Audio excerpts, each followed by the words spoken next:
now we will discuss about another topic, steps of balancing chemical equation with the help of hit and trial method. Hit and trial method की help से हम chemical equation को कैसे balance करेंगे, right? सो सबसे पहले ये एक वर्ड इक्वेशन गिवन है, methane plus oxygen will form carbon dioxide water and heat. Okay, तो पहला स्टेप हमारा ये है कि हम इसको स्केलेटन इक्वेशन बनाने या इस वर्ड इक्वेशन को सिंबल के फॉर्म में रिप्रेजेंट करना है, राइट? तो हमने मीथेन का formula direct CH4, oxygen O2, carbon dioxide CO2, water H2O and heat लिख लिया, right?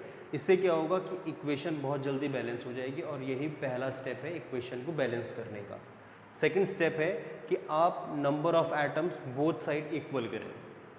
It means that both left hand side and right hand side carbon, hydrogen और ऑक्सीजन के एटम्स को इक्वल करना है. Okay, let's see how. अब यहाँ पे देखिए CO2 प्लस H2O. ओके, तो हम एट फर्स्ट इनके एटम्स कैलकुलेट कर लेते हैं तो इजीली हम आसानी से बैलेंस कर पाएंगे. Here the number of carbon is 1, hydrogen 4 and oxygen 2. Similarly carbon 1, hydrogen 2 and oxygen 3. Okay, अब हिट एंड ट्रायल मेथड क्या कहता है? हिट एंड ट्रायल मेथड ये कहता है कि कोई स्मॉलेस्ट कोफिशिएंट आपको पुट करना है किसी भी रिएक्टेंट और प्रोडक्ट के सामने, जिससे टोटल नंबर ऑफ एटम्स उस रिएक्शन में इक्वल हो जाए. ओके, अगर रिएक्टेंट इक्वल हो जाएंगे तो उसका मास भी इक्वल हो जाएगा. ओके, तो यहाँ पे देखिए वेरिएशन है ऑक्सीजन के नंबर्स में, ऑक्सीजन के एटम्स में वेरिएशन है बोथ रिएक्टेंट एंड प्रोडक्ट में. तो अगर हम एक स्मॉलेस्ट कोफिशिएंट अगर 1 पुट करते हैं तो 1 की तो वैल्यू 1 ही होगी. तो लेट्स स्टार्ट विथ 2. अगर हम यहाँ पे 2 पुट कर लें एक कोफिशिएंट तो यहाँ पे ऑक्सीजन के जो एटम्स हैं टोटल 4 हो जाते हैं. Okay, done. एंड यहाँ पे टोटल नंबर ऑफ ऑक्सीजन के एटम्स कितने हैं? 2 and 1 3, right? Okay, now here the number of hydrogen is 4 और यहाँ पे हाइड्रोजन 2 है. तो अगर हम 1 पुट करें तो 1 की तो कोई ऐसा चेंज नहीं होगा, ठीक है? तो स्मॉलेस्ट कोफिशिएंट जो है 2 है. ओके, तो अगर 2 यहाँ पे पुट करते हैं तो total number of hydrogen here will be 4, right? And total number of oxygen यहाँ पे कितने हो जाएंगे? 2 and 2, total 4. So let's see, carbon 1, hydrogen 4 and oxygen 4.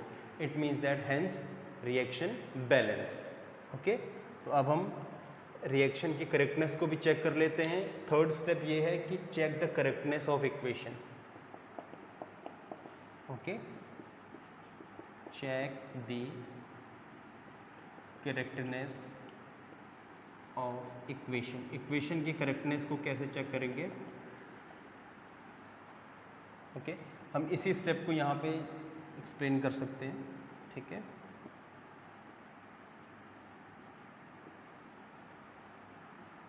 atoms LHS and RHS side, right? Here the number of carbon atoms, left hand side 1, same as here 1, hydrogen total 4 और यहाँ भी 4 है. Okay, number of oxygen atoms 4 and number of oxygen atoms 4. Hence the reaction is balance, right? अभी हम 1 bye 1 बहुत सारे reaction को balance करेंगे, राइट? तो ये फर्स्ट केमिकल इक्वेशन है, इजी है, methane plus oxygen, carbon dioxide and water.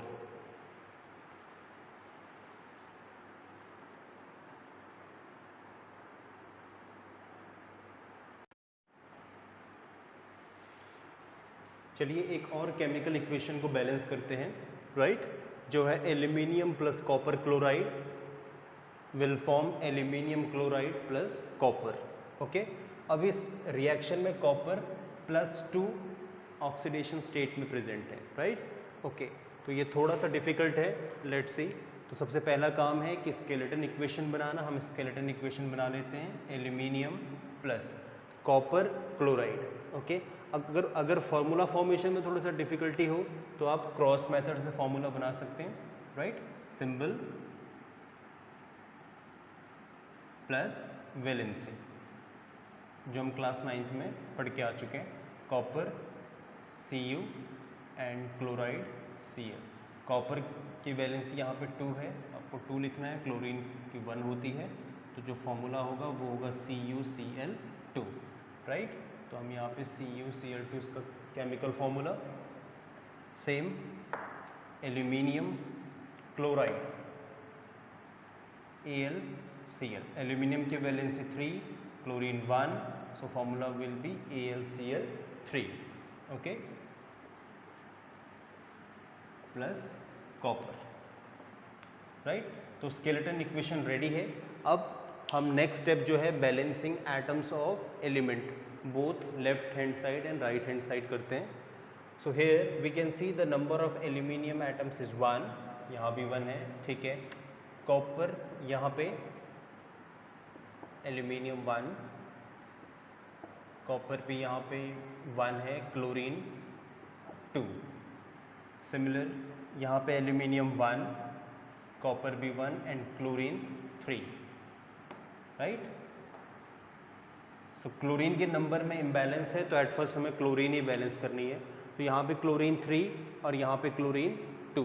तो एट फर्स्ट लेट्स सी कि अगर हम यहाँ पे क्लोरीन 3 कर लें, एक कोफिशिएंट चूज़ कर लें, ओके। अगर यहाँ पे 3 क्लोरीन है तो 3 का कोफिशिएंट चूज़ करके यहाँ पे 3 प्लेस करते हैं। So the number of chlorine atoms here will be 6, 3 2 जा 6, ओके। इस वजह से यहाँ पे कॉपर के नंबर में भी चेंज होगा और कॉपर भी 3 हो जाएंगे, ओके, राइट। सो यहाँ पे क्लोरीन 6 है, कॉपर 3 है, और यहाँ पे कॉपर 1, क्लोरीन 3। तो अगर यहाँ पे कॉपर 3 है तो हम यहाँ भी प्लेस कर लें copper 3, right, okay, done. Now अगर यहाँ पे क्लोरीन 6, क्लोरीन 3, अब हम क्या करें कि क्लोरीन के नंबर में चेंज हो जाए, ओके। तो हम एक कोफिशिएंट प्लेस कर सकते हैं same hit and trial method से बिफोर द रिएक्टेंट और प्रोडक्ट। अगर हम 1 प्लेस करें तो कोई चेंज नहीं होगा। तो अगर फॉर एग्जांपल हम 2 प्लेस कर लें, तो 2 प्लेस करने से क्या होगा यहाँ पे कि टोटल नंबर ऑफ क्लोरीन 6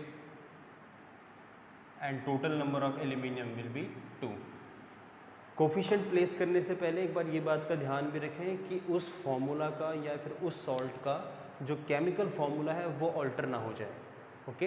क्योंकि ये जो केमिकल फॉर्मूला है ये वैलेंसी पे बेस्ड होते हैं। अगर हम इनके नंबर्स में अपने मन से रैंडमली कुछ भी चेंज कर लें तो उसका केमिकल फॉर्मूला गलत हो जाएगा। अगर फॉर्मूला गलत होगा तो रिएक्शन भी गलत होगी।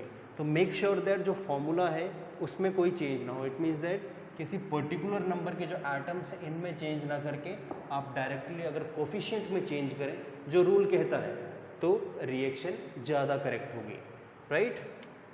So here the number of aluminium 2, 6, तो यहाँ भी हम डायरेक्टली 2 कर लें तो रिएक्शन बैलेंस हो जाती है, ओके।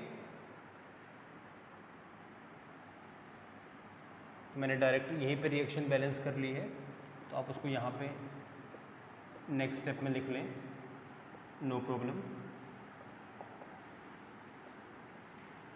ओके। स्केलेटन इक्वेशन में ही मैंने रिएक्शन बैलेंस कर ली थी, आप उसको यहाँ पे बना दीजिए, ओके। अब हमारा जो थर्ड और लास्ट स्टेप है कि रिएक्शन की करेक्टनेस को चेक करना, okay. Check the correctness of chemical equation. Let's see, same left hand side and right hand side, atoms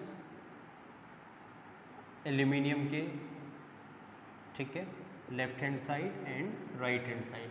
hair the number of aluminium atoms 2 और यहाँ भी 2 हैं, copper 3, here also 3, number of chlorine 6 and number of chlorine 6, hence reaction balanced.